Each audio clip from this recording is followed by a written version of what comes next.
Oi, pessoal. Bom, fizemos aqui a transição com o Miguel. Vamos agora fazer essa conexão global, conexão com os temas internacionais. Inclusive, eu estou aqui entrando ao vivo no Fórum Global. Acabou de sair uma notícia quentíssima, não sei se vocês estão acompanhando, que companhias petroleiras dos Estados Unidos e da Europa vão voltar a negociar com a Venezuela. O que essa guerra não fez, né? Eu até quero comentar isso com o Hugo quando ele chegar.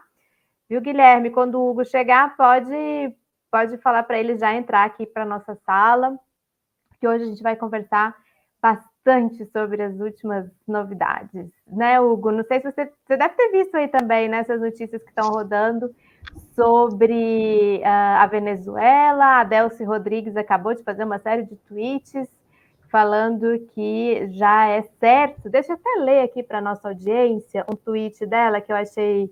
Ela fez vários, né? Então, mas tem um que eu quero destacar, que ela fala assim: a Venezuela espera, ou ela fala aspira, que as decisões dos Estados Unidos da América iniciem um caminho para o levantamento absoluto das sanções ilícitas que afetam a todo o nosso povo. Então,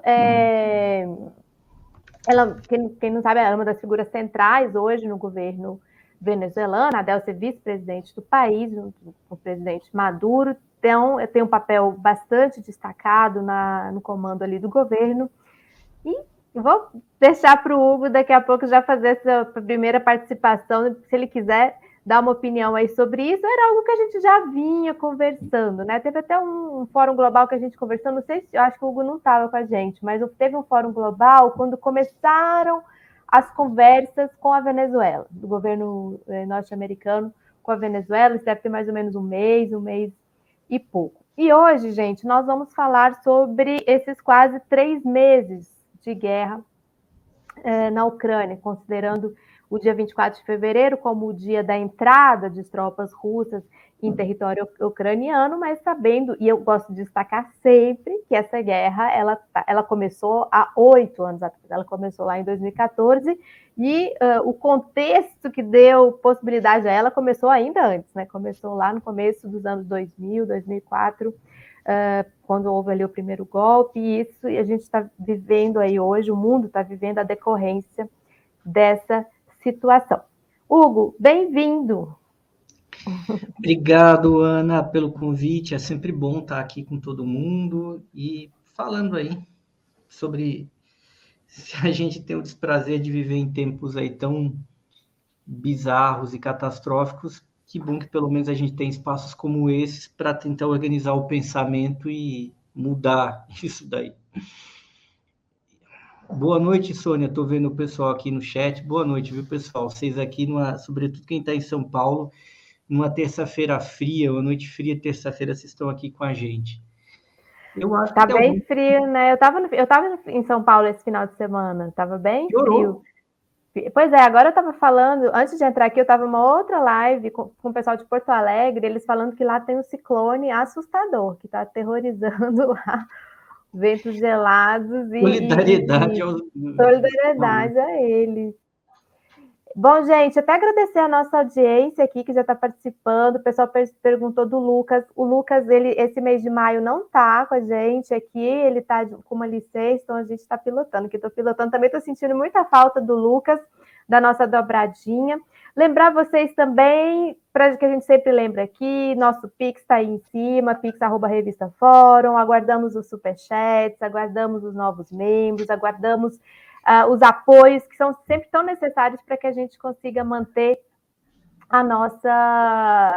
os nossos programas, a qualidade dos nossos programas aqui na Revista Fórum. Hugo, quero começar com uma pergunta, e eu vou te fazer a pergunta, eu vou sair da tela um segundo por uma questão técnica, mas eu estou aqui acompanhando. Uma pergunta que eu elaborei aqui hoje, que eu fiquei lendo, acompanhando as notícias, como uma motivadora do começo aqui do nosso diálogo, né? Essa semana, da semana passada para cá, tem sido feito muito barulho sobre essa questão da entrada da Finlândia e da Suécia na OTAN, né? Inclusive, hoje foi feito esse anúncio de que o Biden vai receber os governos e tudo mais. E hoje, justamente, foi o dia em que a batalha decisiva de Mariupol se deu assim como resolvida, digamos assim, né? Quando lá na siderúrgica de Azovstal foram rendidos,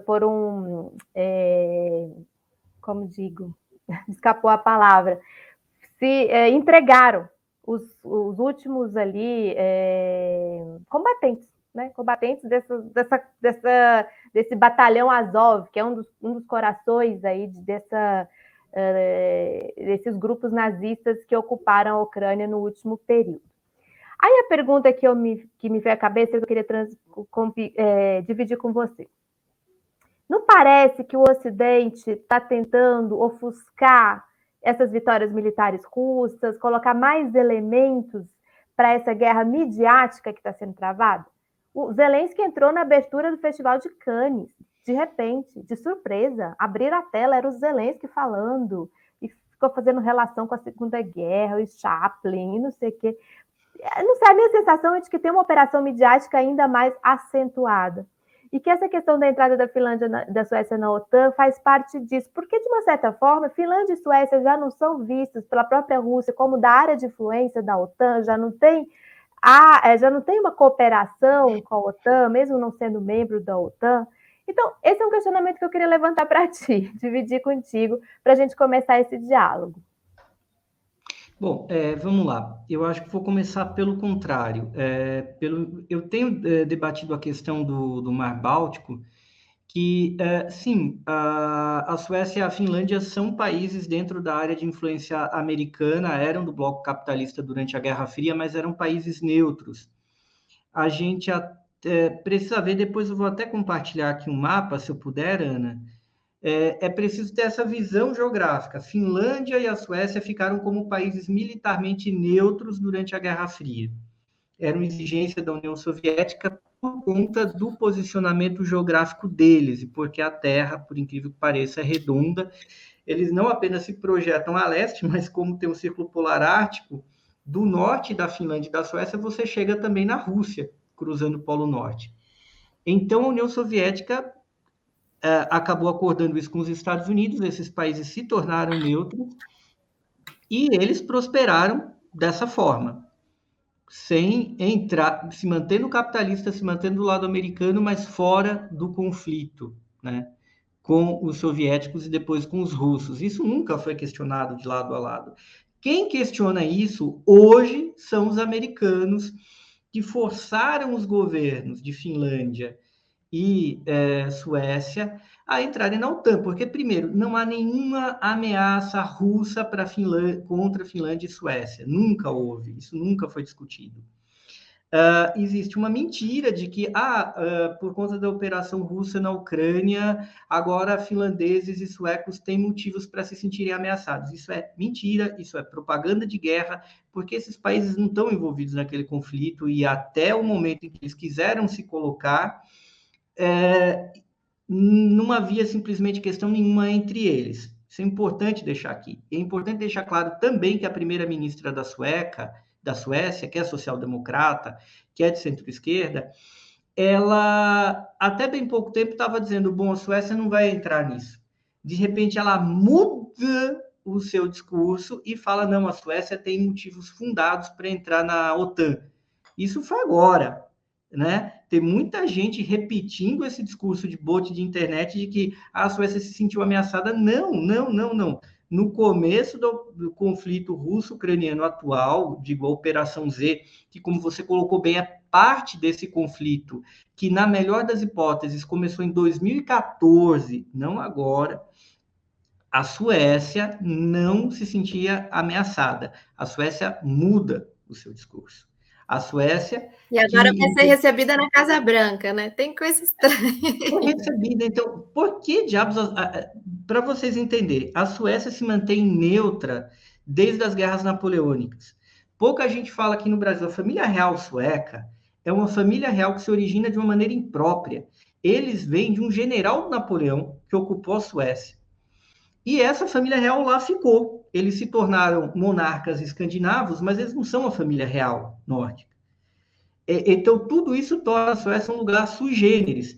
Então, isso é jogo americano para criar uma tensão com a Rússia. Isso não foi combinado com ninguém. Tanto que está dando problema na OTAN e está dando problema com a Turquia, que tem problemas sérios com a Suécia e com a Finlândia, que eles têm uma política bastante antiturca, e eles sempre foram usados pelo Ocidente para bater na Turquia. Outros países que faziam parte da OTAN não faziam isso. Já que a Suécia e a Finlândia não faziam parte, muitas vezes eles eram levados, inclusive, a ser os países do Ocidente que batiam na Turquia, até naquilo que a Turquia merece, porque a Turquia é um lugar muito complicado.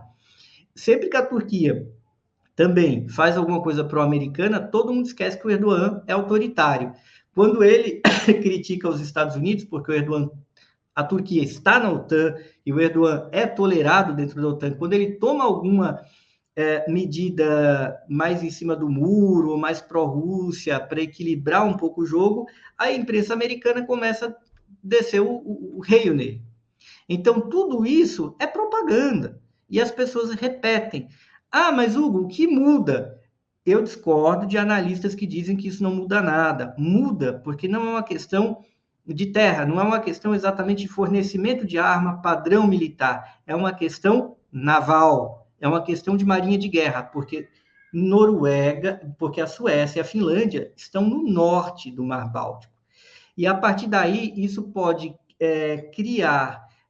pode justificar uma presença naval da OTAN um pouco maior. Ah, mas Hugo, a Letônia, a Estônia, a Lituânia não estão na OTAN e não ficam embaixo? Sim, estão. Mas pelo fato de ao norte, Finlândia e Suécia, serem neutras, o fato daqueles 3 pequenos países que fizeram parte da União Soviética estarem na OTAN acaba não sendo um problema estratégico para a Rússia. Se a Suécia e a Finlândia mudarem de lado, deixarem de ser neutras, isso pode mudar. Isso tem a ver com bloqueio naval. Um tipo de bloqueio naval que ocorreu quando? Quando Napoleão fez um bloqueio naval há mais de 200 anos contra o Império Russo, quando o Império Russo era o maior aliado da Inglaterra, contra quem Napoleão lutava. Então, Napoleão fez o quê? Um bloqueio naval contra a Rússia, que dependia do quê? Daquilo que ele fez um pouquinho antes, que foi tomar a Suécia e botar um general dele para mandar na Suécia.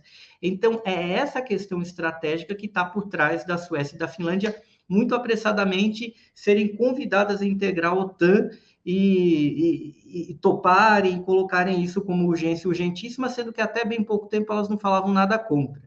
Suécia, que nunca teve maiores problemas com a Rússia, teve guerras lá no passado, a Rússia precisou derrotar a Suécia. A Grande Guerra do Norte, né? A Grande Guerra do Norte. Lá em 1700. Já a Finlândia fazia parte do Império Russo, e a Finlândia separou, e a Finlândia, inclusive, ficou do lado de Hitler na Segunda Guerra Mundial. Então, muita gente fala, coitada da Finlândia, a União Soviética tentou tomar a Finlândia. Por quê? Porque a Finlândia era um país nazista. Mas a Finlândia já foi protetorado russo, não foi um tempo? Foi, porque a Finlândia fez parte.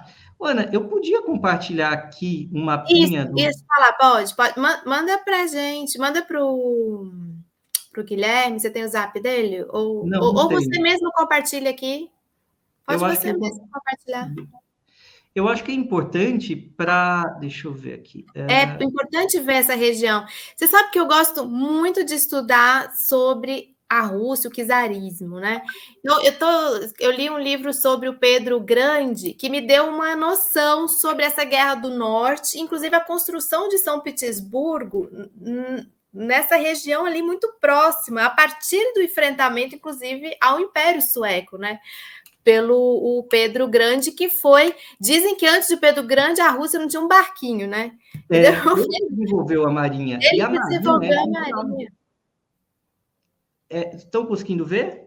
Está compartilhado aqui. Sim, está compartilhado. Então, veja, o Pedro Grande, como você colocou bem, conseguiu unificar o Império. Por que ele unificou o Império? Porque ele pegou uma nação de terra, uma nação que é terrestre, cercada por gelo na maior parte do ano, e criou uma estrutura naval que o Tsarado de Moscou não tinha até então. Esse desenvolvimento naval foi fundamental para que a Rússia conseguisse se unificar por terra como império. Foi construir uma estrutura naval aqui onde a gente está vendo, né, no Mar Báltico, para conseguir dobrar os suecos, e lá embaixo no Mar Negro, onde está tendo guerra agora, para, na época, os russos terem autonomia contra os turcos e contra ingleses e franceses que navegavam por ali. Então, esse desenvolvimento naval com Pedro foi fundamental para que a terra se unisse e a marinha russa, embora não tenha muito acesso a águas quentes ao longo do ano, ela precisa existir para quê? Para que o território da Rússia exista diante das pressões estratégicas, porque aqueles países vivem em beligerância, mesmo quando estão em paz, estão um rosnando para o outro. Então, quando a gente olha aqui o mapa, a gente tem os três que eram da antiga União Soviética, a Estônia, a Letônia e a Lituânia. Os estonianos são um povo muito próximo dos finlandeses, que estão aqui ao norte, e ali está São Petersburgo, no final do Golfo da Finlândia. Então, tudo isso aqui, Golfo da Botínia e o Mar Báltico, são águas neutras.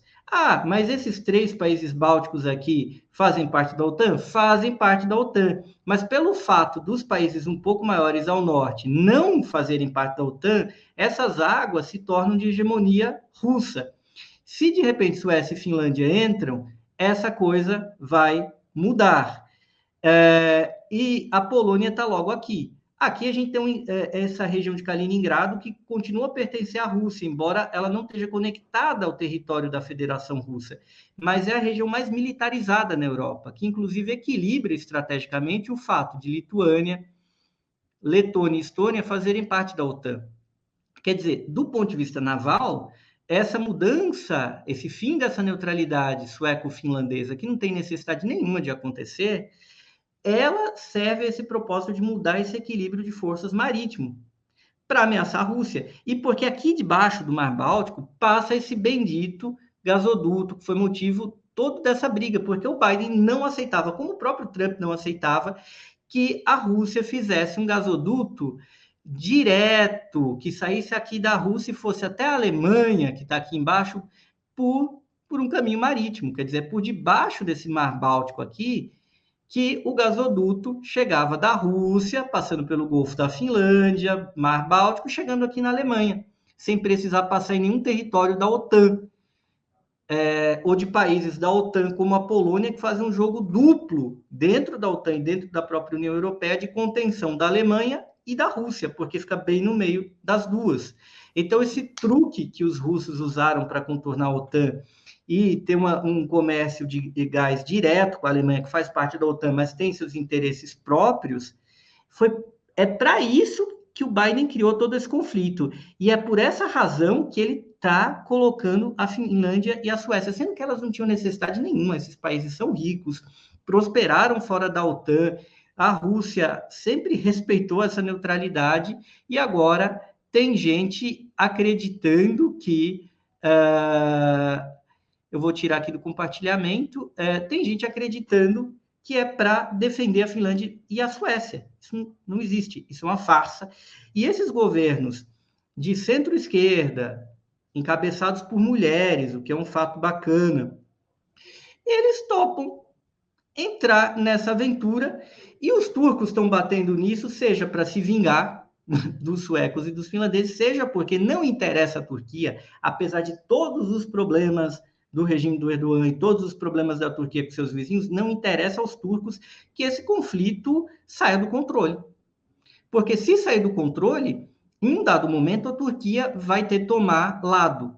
E se a Turquia tiver que tomar lado, ou ela vai ser o primeiro país a ter de entrar, vai ser a linha de frente efetiva contra a Rússia, porque a Turquia tem o segundo maior exército da OTAN.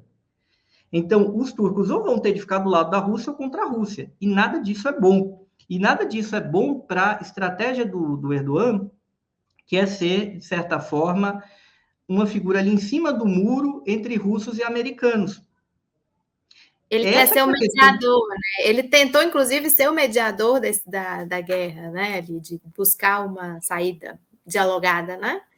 Ele vendeu os drones lá para a Ucrânia, né? Que ajudam os ucranianos a retardarem o conflito, a resistirem um pouco mais à operação. Por outro lado, ele não tem autorizado que países da OTAN façam manobras militares dentro do Mar Negro, porque ele controla a entrada do Mar Negro, de eventuais vasos de guerra que venham do Mar Mediterrâneo. Então, é isso que está sendo... E nada disso é muito bem planejado, nada disso foi... É claro que esses planos militares de contingência existem há muito tempo, mas a aplicação disso, ao contrário do que muita gente pensa, não foi planejado há 1 mês, há 2 meses. É uma coisa que surgiu agora no calor do momento, onde os lados têm um tentado blefar, trucar o outro, sobretudo Biden, que ele supunha que ele poderia impedir ou tolerar. O que o Biden imaginava? Ele imaginava que ia sair o gasoduto entre Alemanha e Rússia e que ele ia colocar a Ucrânia na OTAN, que é o contrário. A Ucrânia entrar na OTAN nunca foi cogitado, isso é discurso. É a OTAN entrar na Ucrânia, para a OTAN ficar presente no Mar Negro e talvez tomar a Crimeia da Rússia, inviabilizando a frota russa do Mar Negro. Então, esse é o plano do Biden. Vou engolir lá o gasoduto entre a Alemanha e a Rússia, eu vou levar a Rússia a uma grande derrota estratégica. Se o Putin não quiser e ele ir ao confronto, eu vou sancionar a Rússia vai quebrar. Isso não aconteceu.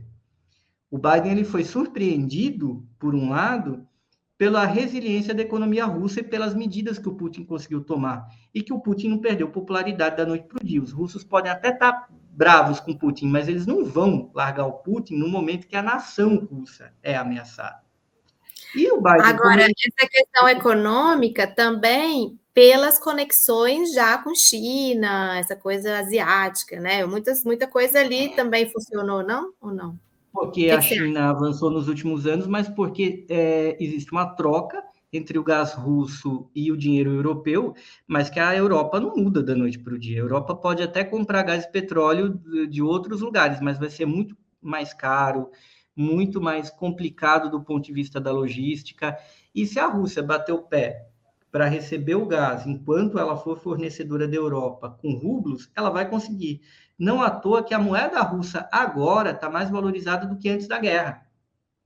Porque ela falou, daqui a pouco eu vou exigir o pagamento disso em rublos, que é a minha moeda nacional. Nenhum país do mundo é capaz de fazer isso com países da OTAN, salvo alguns poucos, a Rússia dentre eles. Por quê? O que a Europa vai fazer se a Rússia cortar o gás? Vai tentar invadir a Rússia? Por meios convencionais, a Europa poderia criar um problema militar grande para a Rússia, mas se a Rússia responder da pior forma, a Europa não vai ganhar a guerra. Ela vai perder a guerra. Ela pode perder muita coisa. Então, é isso que os mercados, que são amorais, eles já aceitaram. E por isso que a moeda russa está muito valorizada. Ah, mas no médio prazo a Europa não vai comprar mais gás e petróleo da Rússia. Sim, pode ser. Mas vai comprar de alguém e vai comprar mais caro. E se comprar do Oriente Médio, vai faltar petróleo e gás do Oriente Médio para a China. E a China vai ter de comprar mais gás e petróleo da Rússia. Então, a conta não fecha. Então, o Putin realmente deu um cavalo de pau. Ele não queria a guerra, mas já que teve a guerra, ele fez do limão a limonada. E, atualmente, há quem desconfie que o Putin se usa desse estado de guerra, até por não ter colocado força máxima na guerra da Ucrânia, para fazer essas modificações comerciais que ele não conseguiria fazer em época de paz. Então, ele teve a oportunidade. Ele basicamente rompeu com a ala liberal pró-Europa da Rússia e está se voltando mais para o Oriente e se afirmando mais e mais como nacionalista. O Putin que sempre manteve um pé em uma coisa e outra. O Putin deu um cavalo de pau. E a economia da Rússia não caiu.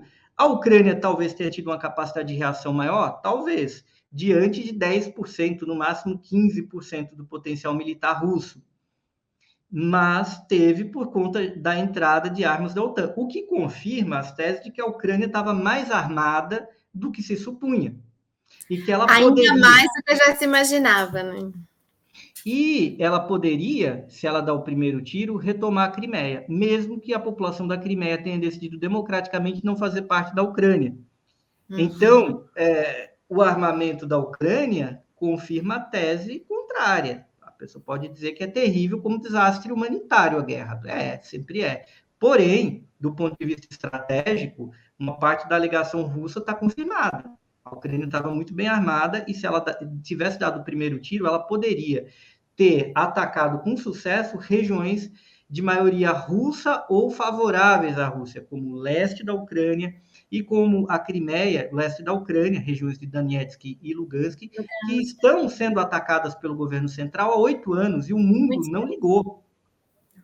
Então, as mesmas pessoas que usam de um argumento humanitário hoje a favor da Ucrânia são as pessoas e os meios de comunicação globais que silenciaram contra a violência contra a população de Donetsk e Lugansk. Isso nunca importou.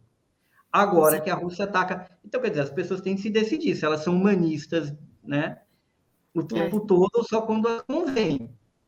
Porque elas Inclusive, assim, um caso, parênteses aqui, bem parênteses mesmo, esse caso da jornalista palestina assassinada, né, um sniper, sei lá, assim, para todo mundo ver ao vivo, né, gerou menos comoção, né, do que muita coisa. São os pesos e as medidas que vão sendo revelados aí até pela imprensa ocidental.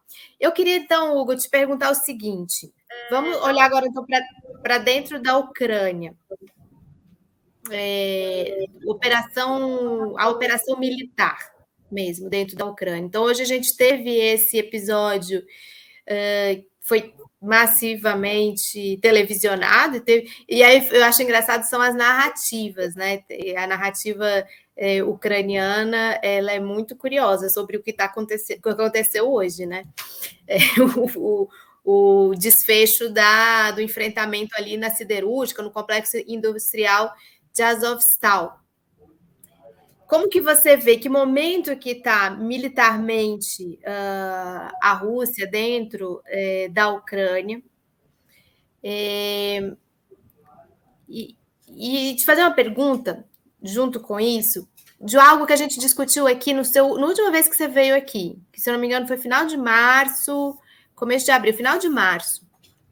Naquela época, estava tendo ainda uma mesa de negociação, uma sexta mesa de negociações, e eu lembro que eu estava até um pouco esperançosa, eu falei, nossa, parece que vai avançar, os russos até estão se retirando da Ucrânia, de Kiev, como uma sinalização para a mesa para o que foi negociado. Eu lembro que você foi bem cético, você já falou assim, não, isso aí...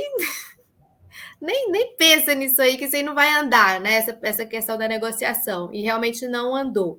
Mas outro dia eu assisti um analista falando o seguinte, que a Rússia teria tido um erro diplomático com esse recuo com relação a Kiev. O que você acha? O que você percebe disso? Eles vão voltar a Kiev? Ou eles estão... O projeto realmente é essa tomada do sul, já resolveram Mariupol, tem Odessa, e vai indo para o Nordeste e resolver o Donbás. Como é que você está vendo o desenvolvimento hoje, quase 3 meses de conflito dentro do território ucraniano? Olha, eu vejo que tem muita coisa, em primeiro lugar, enigmático, porque faz parte da guerra. Foi a sua primeira parte da sua primeira pergunta, na verdade. A guerra, a primeira vítima é a verdade. E hoje, na época de redes sociais, os lados eles vão jogar com a informação e a contra-informação, não somente para as tropas em campo, mas para a opinião pública mundial. Então, eles vão tentar, de alguma maneira, dissimular. Por exemplo, ontem soltaram a notícia, mas os russos estão perdendo em Kharkiv, porque sabiam que Mariupol ia cair hoje. Então, tem muita coisa que eu já falei. Me chamou a atenção, verdade, me chamou a atenção. Eles ficaram falando no Twitter, Kharkiv, perdendo em Kharkiv. Desculpa te interromper, mas realmente... Mas é justamente esse o ponto. Os dois lados jogam, os Estados Unidos com muito mais poder, né, nessa matéria de arsenal aí semiótico, midiático em redes sociais.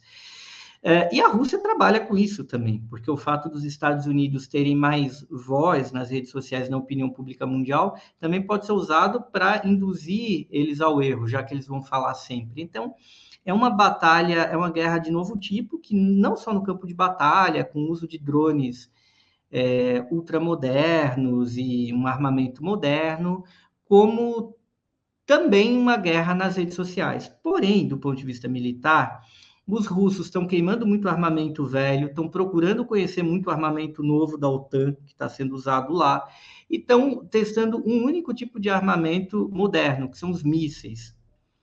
todos os analistas militares têm dito, bom, a Rússia tem usado armamento velho, não usou a sua melhor divisão de blindados, mas eles estão usando mísseis de última geração. Do lado ucraniano, a OTAN colocou um tipo de armamento leve ou médio em matéria de drones, em matéria de foguetes de disparo ali para bater blindados, que são novos. Então, a Ucrânia está sendo usada de maneira muito triste como um laboratório de lado a lado.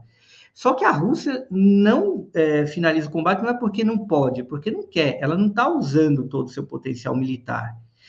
Ela sabe que a Ucrânia não ameaça o território russo de maneira consistente e sistemática, não há o risco da Ucrânia reverter isso e lançar um ataque. Pode lançar um ou outro ataque que pode ser perigoso contra o território russo. Mas a Ucrânia sabe que se ela fizer isso, ela vai justificar uma reação muito violenta da Rússia. Não há possibilidade da Ucrânia ganhar a guerra, mas a Rússia faz essa operação militar nessa velocidade, e aí é uma conjectura minha de que isso interessa ao Kremlin, porque o Kremlin usa o estado de guerra da Ucrânia para fazer uma guerra muito maior, que é a grande guerra aqui, que é uma guerra econômica e monetária. É uma guerra de trucar a Alemanha, de falar, bom, vocês não vão entrar junto da gente, vocês vão ficar sem gás, ou vão ter de pagar mais caro comprando da gente ou não. A gente vai favorecer o rublo e o Putin, praticamente, porque o Putin passou o tempo inteiro... veja lá, o plano do Putin sempre foi um nacionalismo burguês, é verdade, na medida de um país que não tem uma burguesia própria, porque o que é a burguesia da Rússia? É uma burguesia imprópria, que ela nasceu da pilhagem de um Estado socialista. Então, não é errado a gente chamar isso de oligarquia, porque eles não são exatamente burgueses. Eu sempre bato nessa tecla.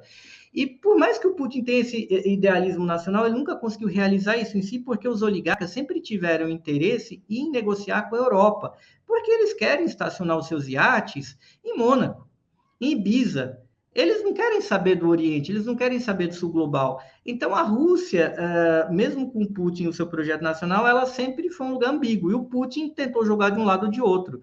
Só que chega num determinado ponto que o Putin fala, eu estou respeitando as áreas de influência, eu não estou fazendo o que eu posso, e eu só estou tomando prejuízo, porque eu tomei sanções contra a Crimeia. A Crimeia, é bom a gente lembrar, não foi conquistada no campo de batalha. A população da Crimeia votou, e a população da Crimeia passou a integrar a Federação Russa porque ela quis, tanto que nunca teve nenhum movimento nunca houve um movimento na Crimeia de volta à Ucrânia, vamos voltar para a Ucrânia. Isso nunca aconteceu. E o povo de Lugansk e Donetsk queria voltar para a Rússia, né? Até porque eles são em parte russos, outros ucranianos étnicos, mas que têm uma outra relação com a Federação Russa e com essa relação entre essas duas culturas. Nada disso foi respeitado, a Rússia sofreu sanções, contornou isso, mas teve lá seus prejuízos, uma queda do crescimento, e o Putin até aqui estava tendo a suprema paciência. Chega ao ponto de que o Biden fala, não aceito o Nord Stream 2, não quero saber disso, porque isso é um projeto de médio e longo prazo para contornar o dólar, para dar um truque no dólar, mas lá no futuro. Aí o Putin falou, já que é assim, já que é armadilha, eu vou dobrar a aposta, eu vou entrar aqui. Essa que é a grande questão. E a Rússia está usando uma operação militar no banho-maria, porque isso permite ao Putin governar a Rússia num certo estado de emergência para depurar a ala liberal e a ala de uma oligarquia que não tem, que é quase toda a oligarquia russa, que não tem um compromisso nacional, para redimensionar a Rússia no mundo. Ele deu um cavalo de pau. Então, eu acredito que certamente não interessa ao Putin resolver esse conflito. Porque esse conflito podia acabar rápido, se ele usasse uns mísseis aí de alta precisão e atacasse Kiev, já que o Zelensky não saiu. O Zelensky acredita que o Putin não vai atacá-lo, porque o Putin precisaria dele, Zelensky, para assinar um tratado de paz e de cessão permanente da Crimeia, de reconhecimento da autonomia de Donetsk e Lugansk, e o Putin finge que é isso, mas na verdade não. O Putin usa a situação da Ucrânia para dar esse grande cavalo de pau, que também diz respeito a uma disputa interna na Rússia. E também isso, sem a guerra da Ucrânia, como seria possível a Rússia falar, eu quero receber gás em rublo? Aí a gente chega numa situação absurda, que eu falei, inclusive, com amigos russos. Mas, Hugo, o que você acha desse conflito? Eu falei, vocês que são russos que se entendam. Mas, eu apontei, até para uma amiga que está aqui no Brasil, olha, por que o rublo, como é que a Rússia pode estar tendo dificuldade e o rublo valorizou mais agora do que antes, quando não estava em guerra? Que país que está sendo derrotado, tendo dificuldades numa guerra e vê a sua moeda valorizar? Por que o ministro da Defesa americano veio pedir um cessar-fogo para o Shoigu na primeira conversa entre ele, homem forte do Pentágono, Lloyd Austin, e Sergei Shoigu, ministro da Defesa da Rússia? Os dois conversaram. Quem pediu o cessar-fogo? E por quê?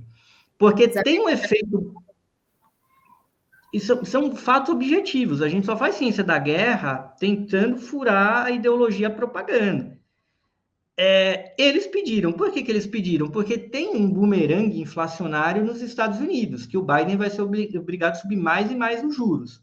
Subiu para caramba. Os juros, a inflação americana acumulada caiu só 0,2. Significa o quê? Que o Biden vai ter de subir mais ainda a taxa de juros para defender o dólar num cenário onde o barril de petróleo está muito valorizado. Se o Biden subir bastante os juros, ele vai segurar a inflação dos Estados Unidos? Vai. Porém, vai derrubar o crescimento econômico. E se derrubar o crescimento econômico, os salários já caíram. O desemprego não aumentou tanto assim nos Estados Unidos, mas veja, o salário por hora nos Estados Unidos, em um ano, cresceram 5%. A inflação foi de 8,3%. Quer dizer que a renda do trabalhador caiu 3% em um ano, 3% a hora. Então, é essa armadilha que o Biden está. O Biden não quer voltar atrás, mas por outro lado, ele acabou bancando uma guerra que não é economicamente favorável aos Estados Unidos. É a primeira guerra que alguém testemunhou, a primeira guerra feita ou patrocinada pelos Estados Unidos que não deu retorno econômico aos Estados Unidos. A Segunda Guerra Mundial deu um problemão, mas não foi os Estados Unidos que procurou a Segunda Guerra Mundial. Não foi isso que aconteceu. E depois os Estados Unidos aprenderam como ter um ganho ali. A atual conflito da Ucrânia, que foi deflagrado por culpa de Joe Biden, não adianta esse discurso que foi o Putin que disparou essa guerra, isso é mentiroso, porque todo mundo nos Estados Unidos sabe que havia um limite para a expansão da OTAN, todo mundo sério sabe disso, e todo mundo sabe que no dia que um governo americano fosse enfiar a Ucrânia na OTAN, essa guerra aconteceria, todo mundo sabe disso. Essa guerra não trouxe ganho econômico para os Estados Unidos. O PIB americano caiu no primeiro trimestre. E se o Biden continuar precisando aumentar a taxa de juros, o PIB americano vai cair no segundo trimestre. E ele vai ter uma dificuldade enorme para não ser triturado na eleição parlamentar no final do ano. Só que agora o Biden se colocou numa situação, nesse jogo de blefes, de dobrar, triplicar a aposta, que ele pode ficar numa situação muito ruim se ele recuar. E se ele insistir, a coisa ou descamba para uma terceira guerra mundial ou segue nessa toada, que até agora nem destruiu a economia da Rússia, nem criou um movimento político, seja por baixo ou pelo alto, que pudesse derrubar o Putin. Olha só, aqui na nossa audiência, alguém perguntou, Luiz Cláudio, por favor, fale das recentes mortes de oligarcas russos. Então, muita gente morreu, né? E é isso que eu estou falando. Pode ser que tenha sido eliminado pela inteligência russa? Pode ter gente eliminada pela CIA? Pode. É muito misterioso que muita gente tenha morrido agora como morreu. Agora, é capaz que a FSB, que é a sucessora da KGB, né, a KGB com novo nome, ela tenha se livrado dessa gente? Pode ser, mas pode ter sido a CIA também. Porque muitos desses oligarcas faziam um jogo duplo. E pode ser que a própria Rússia tenha feito esses oligarcas entregarem informação falsa para a CIA. E aí, meus queridos, aí não tem bonzinho. Aí é um mundo lugar cruel. Não é o mundo que a gente sonha em construir, é o mundo que é. E a gente sabe que a CIA não tem também piedade.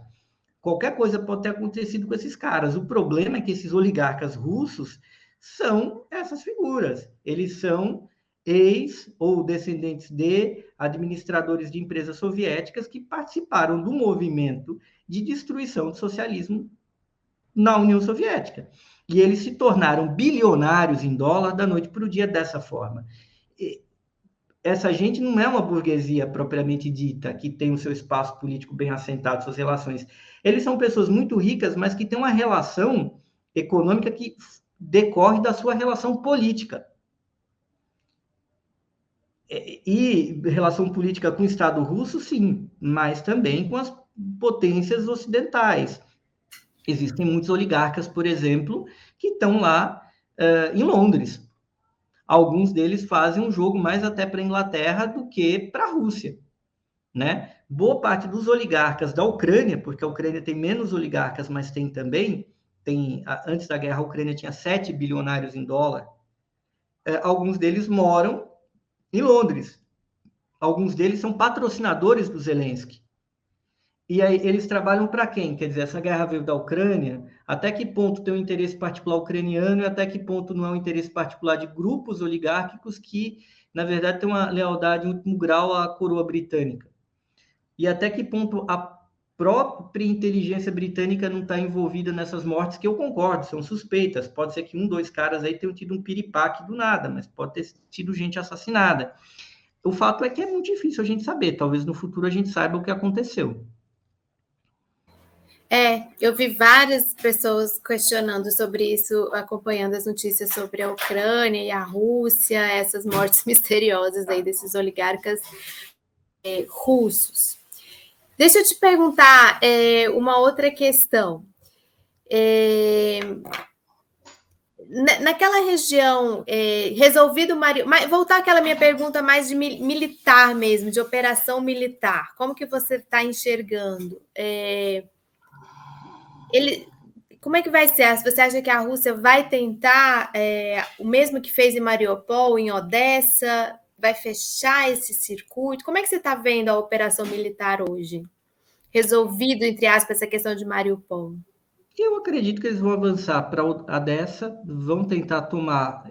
Eu vou compartilhar de novo aqui, Ana, o mapa aqui para a galera também ficar um pouquinho mais claro, que a gente não. Compartilhar a tela, vai lá, compartilhar a tela, vamos lá, guia do Chrome, aqui da Wikipédia mesmo, vocês estão vendo? Ainda não. Agora está entrando. Entrou, né? Então vamos lá. A gente tem um mapa aqui da Ucrânia, bom e velho Wikipédia, pessoal. Aí o que acontece? Isso aqui é Kiev, né? Isso aqui é o norte. Estão tendo combates. Aqui o leste está praticamente tomado. A gente tem aqui Lugansk, tem Donetsk aqui. Com a tomada de Mariupol, basicamente a gente tem que aqui, tá vendo? Mariupol. Você tem uma comunicação entre o leste e entre o sul. Esse sul que está sendo tomado, que é a costa aqui do Mar de Azov.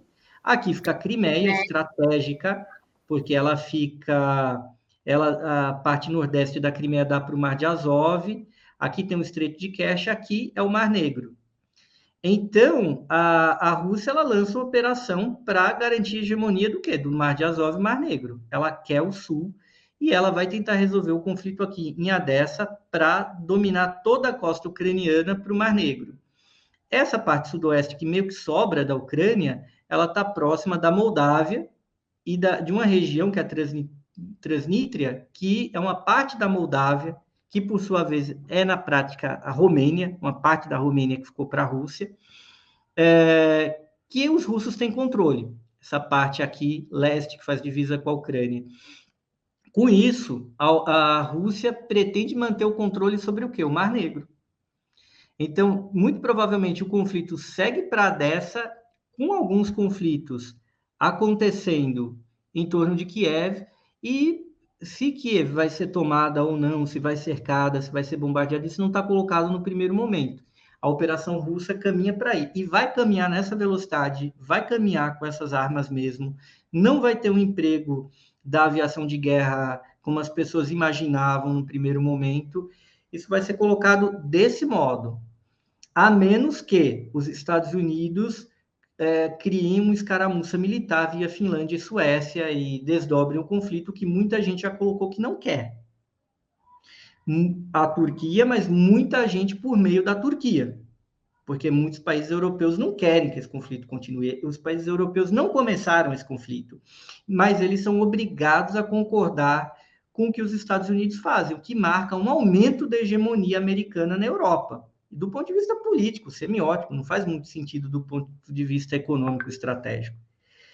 É mais ou menos isso que está encaminhando. A guerra vai caminhar para dessa. O que vai acontecer depois? Não sabemos. Depende muito do que for pactuado. A grande questão é, o conflito caminha para o impasse. Por quê?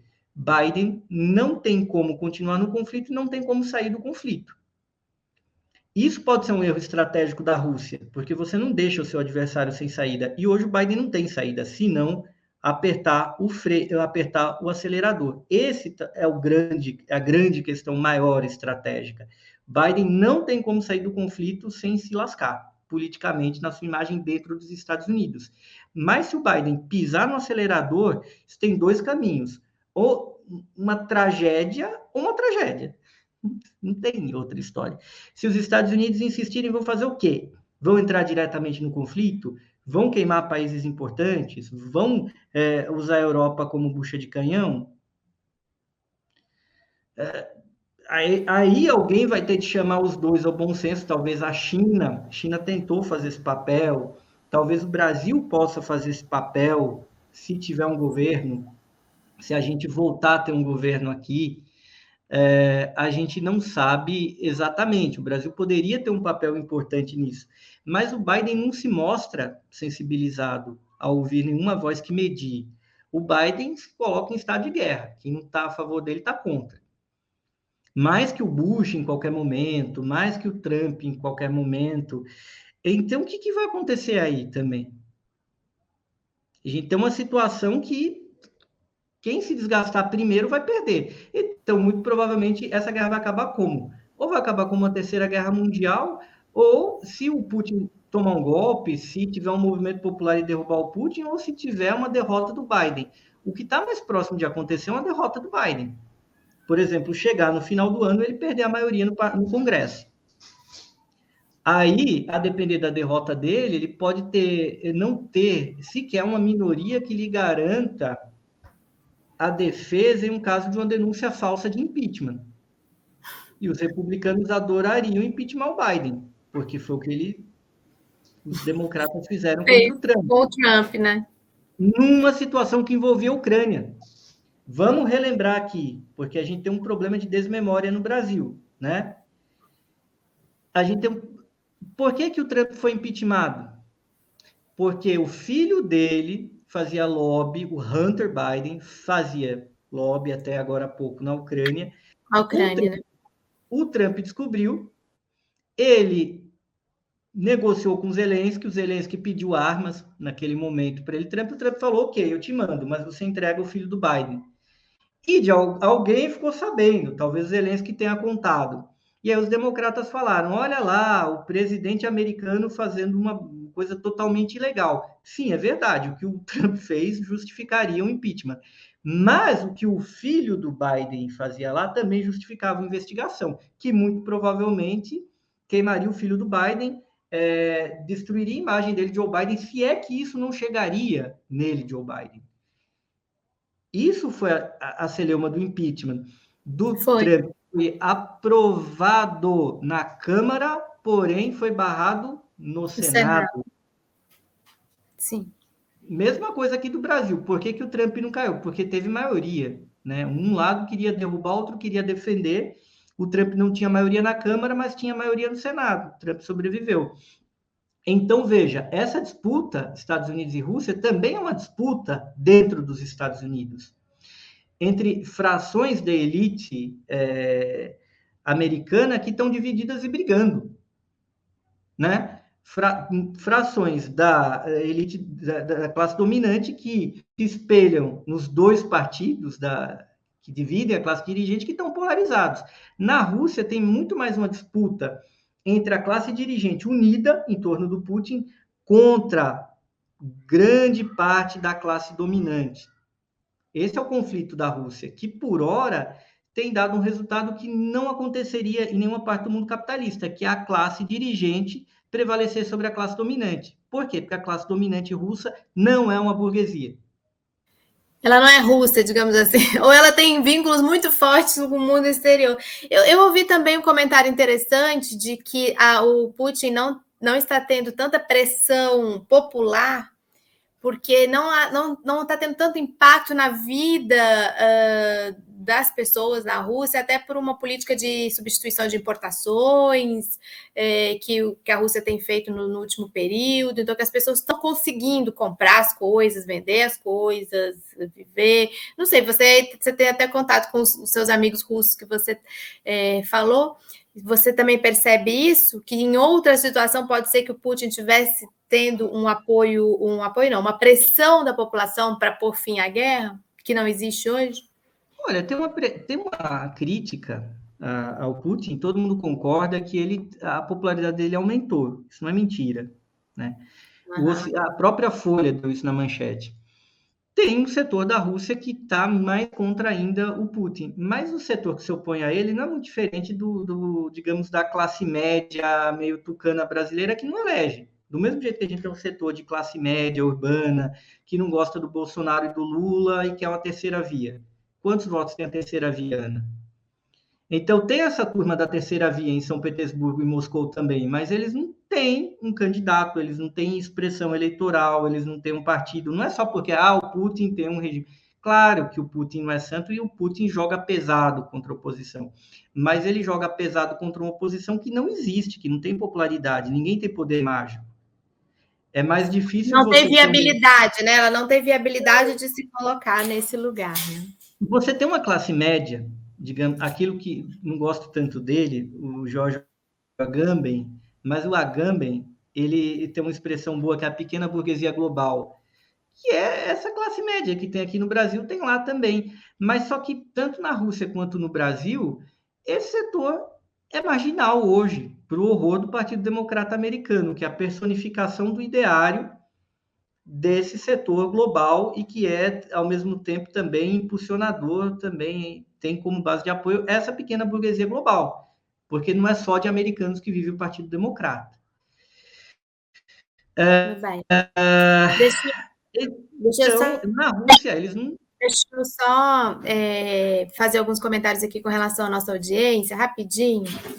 Primeiro, agradecer o Idésio Altenhofen, que se tornou um novo membro aqui do canal, da Fórum.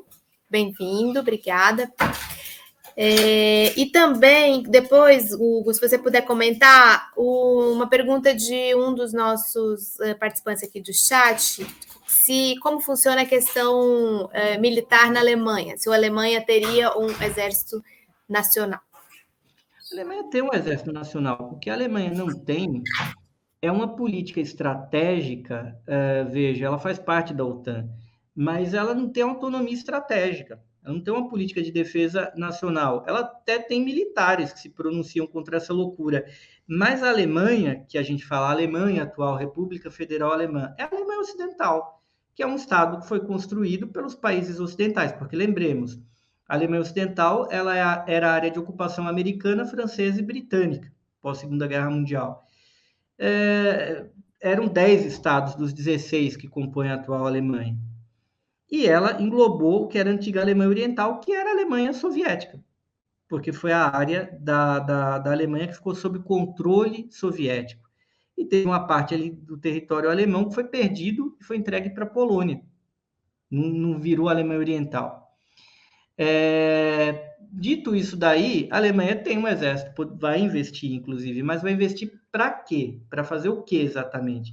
Porque é uma questão anterior à política e à constitucional. Até que ponto a Alemanha, que nasceu dessa ocupação dos aliados, particularmente da banda ocidental dos aliados, qual autonomia nacional tem a Alemanha? A Alemanha dá mostras que não tem tanta autonomia nacional assim, tanto que ela não consegue lutar pelo interesse nacional. Eu ouso dizer, a Alemanha atual pode ser rica, pode ser poderosa, mas ela tem menos autonomia política que países latino-americanos. Lembremos, Bolsonaro pensou em se juntar com Trump e fazer uma guerra na Venezuela. Os nossos militares falaram, pera lá, não. Os governos latino-americanos falaram, não queremos. Agora vai ter aí cúpula das Américas. O Biden falou que não quer Cuba, não quer a Nicarágua, não quer a Venezuela lá. Legal. Muitos países aqui da América Latina falam, não concordamos com isso. Talvez eu não vá. O México já anunciou que não vai participar. O Brasil talvez não vá por outras razões, porque o Você está falando Bolsonaro... na Cúpula das Américas, né?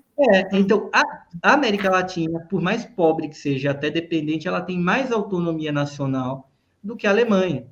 Porque o atual Estado alemão, como o atual Estado japonês, são estados que nascem da ocupação americana e da submissão ao interesse americano, que é visto por parte daquelas elites e das classes médias como algo bom, porque aqueles países prosperaram numa posição subalterna aos Estados Unidos, cumprindo as ordens americanas, falando isso é bom, porque isso puxou nossa prosperidade. Então, a gente quer um mundo governado pelos Estados Unidos, e às vezes isso não é algo perverso, é algo deles. Eles falaram, erramos na Segunda Guerra Mundial, fomos fascistas, fomos derrotados, vieram os caras, dominaram aqui e fizeram a gente prosperar, o que não é a regra. Os Estados Unidos fizeram o Japão e a Alemanha prosperarem porque era interessante estrategicamente. Do mesmo jeito, os Estados Unidos arrebentaram com a América Latina, como a gente sabe muito bem, e arrebentaram com a África, arrebentaram com muitos países da Ásia. Nada disso é pessoal, são negócios. E a Alemanha existe dessa maneira rica e próspera, porém sujeita ao interesse americano e de um modo que ela não consegue ter uma política de defesa própria. Se a Alemanha fosse um país, eu não estou pedindo muita coisa, mas um país minimamente soberano, ela diria, eu não quero essa guerra da Ucrânia, eu vou fazer o gasoduto com a Rússia, isso me interessa, por que os Estados Unidos estão metendo o bedelho aqui? Aliás, ela teria atuado para a implementação dos acordos de Minsk, né, do qual ela foi fiadora, né, teria ela tido interesse, que era paz. Os acordos de Minsk era paz nessa guerra aí que começou em 2014, exatamente. Que não parou, e a gente sempre tem de repetir que essa guerra vem de 2014, pelo menos, a conflituosidade vem de antes, mas a guerra é uma guerra que já tem 8 anos. Que isso que a gente está vendo agora é só um capítulo dessa guerra. Que essa guerra não acabou porque os acordos de Minsk, que eram os acordos de paz, não foram cumpridos. E não foram cumpridos porque os Estados Unidos não quiseram, no fundo. Exatamente. E a Alemanha não teve poder, não teve cacife para fazer diferente. Exatamente. Nem a Alemanha, nem ninguém na Europa. E agora com o Scholz parece que está pior ainda, né? Está pior, porque o Scholz não manda só. E a relações exteriores deles lá também. O Scholz é um poste, ele é um cara da centro-esquerda, mas infelizmente ele não se coloca, ele não consegue fazer uma política pela paz. Eu acho que o Scholz até quer, não quer guerra. É igual a primeira-ministra da Suécia, a primeira-ministra da Finlândia. Eles não conseguem. E ele tem pessoas mal intencionadas ali no gabinete dele. Eu acho que o direitoso lá que está na economia, que é do Partido Liberal... do FDP, né? Os liberais. Ele é um cara que também não quer a guerra, por mais direitoso que ele seja. Mas o Partido Verde alemão quer a guerra. E a ministra das Relações Exteriores da Alemanha, sob um discurso fofo, ambientalista, tem jogado querosene na fogueira, porque o Partido Verde alemão, que é um dos partidos que mais cresce na Alemanha, e é o fiel da balança em vários estados, em várias instâncias, ele quer a guerra. Exato. Porque ele desde o começo. Democrata dentro da Alemanha. Hugo, obrigada. Infelizmente, eu vou ter que terminar. Já estamos quase uma hora aqui. E a gente ainda vai receber o videozinho do nosso colunista para a América Latina, o Rogério Tomás. Ele vai falar sobre uma coisa que também deve estar te preocupando, ou deve estar no arco das suas preocupações, que é a situação do Chile e a possibilidade de que a Constituição chilena não seja aprovada, que vai ser um grande revés, né? E, bom, e outras coisas que a gente está acompanhando aí é a Colômbia, né? A situação da eleição da Colômbia, bem complicada. Pode falar. Então, aproveitar para me despedir, agradecer, Ana, e leio na Jacobin, fiz uma entrevista muito boa com o Sebastião Rondeiros, Sebastião, amigão, cientista político, um baita analista colombiano, ele comenta muito da situação da Colômbia, que a gente pode ter uma vitória muito importante lá, mais importante que o Chile. Sim, também acho. Também considero. Bom, mas então é isso. Vamos te chamar mais, como sempre. Obrigada por ter participado aqui com a gente do Fórum Global desse dia 17 de maio. E a gente continua nosso diálogo lá nas redes. Gente, sigam o Hugo Albuquerque no Twitter, nas redes dele, na Autonomia Literária, que está no YouTube também, o pessoal da Jacobin Brasil. porque são sempre opiniões muito bem fundamentadas, pesquisas, estudos, troca de ideias, sempre no mais alto nível e muito bem fundamentadas. Obrigada, viu, Hugo?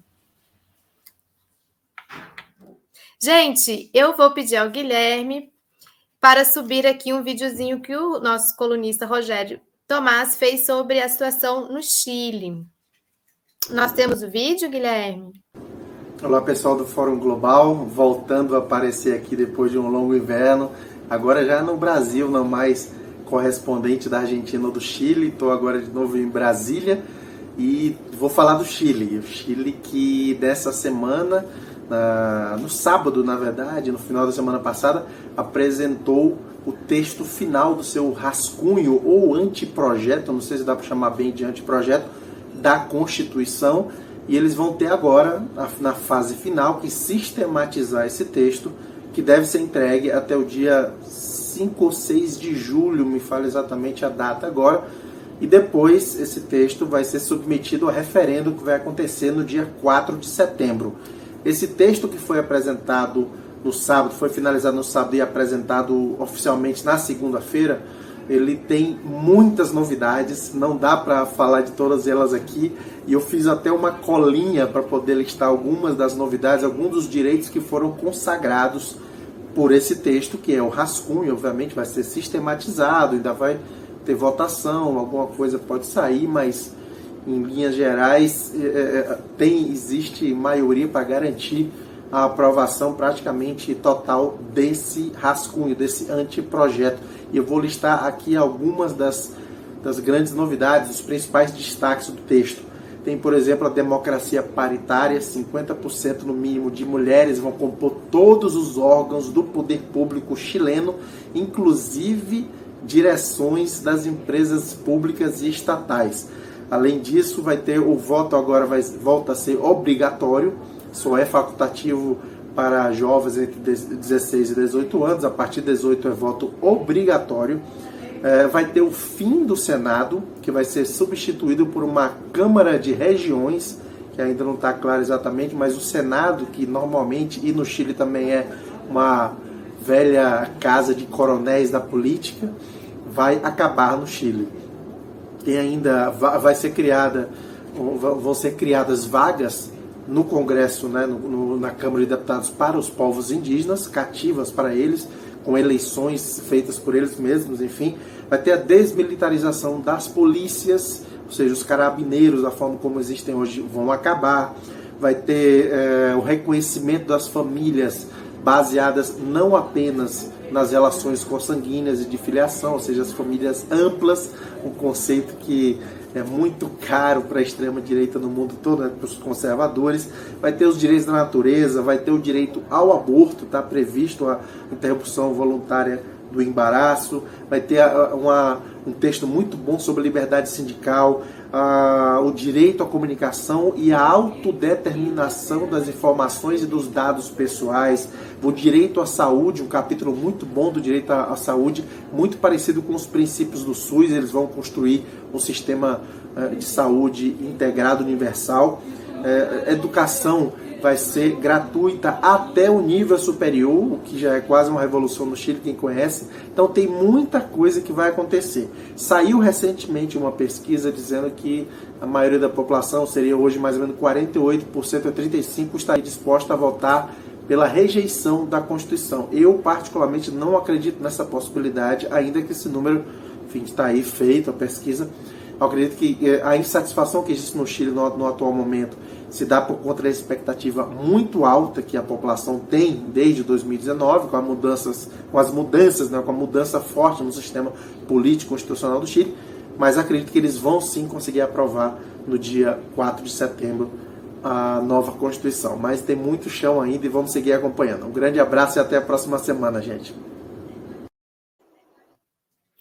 Muito obrigada, Rogério, pelas informações. Estamos aqui na torcida para que essa ameaça fique só na ameaça, porque a gente sabe quanto custou ao povo chileno, primeiro, fazer com que fosse constituída uma nova Assembleia Constituinte, para que fosse enterrada a Constituinte do Pinochet, que marcou a época da ditadura, os anos de ditadura no Chile, e também, junto com isso, o projeto neoliberal ali instalado no Chile, dito como o projeto modelo neoliberal, entre aspas, muitas aspas, né, aqui na nossa América Latina, e que, inclusive, deixou exemplos que têm sido implementados, inclusive, aqui por Paulo Guedes no Brasil. Gente, muito obrigada pela participação de vocês, obrigada ao nosso mais novo membro aqui do canal da Fórum, o Idésio. Obrigada a todo mundo que comentou, que fez perguntas. Nem sempre a gente consegue colocar todas as perguntas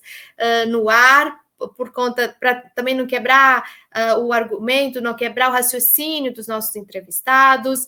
Lembre-se sempre que a gente está precisando de apoio de vocês, tem o Pix nosso aqui na tela, o pix@revistafórum, você pode se tornar membro, pode apoiar de diversas formas os nossos programas. E para quem está nos assistindo ou nos assistiu no domingo, muito obrigada também pela sua audiência. Um grande abraço e até a próxima semana.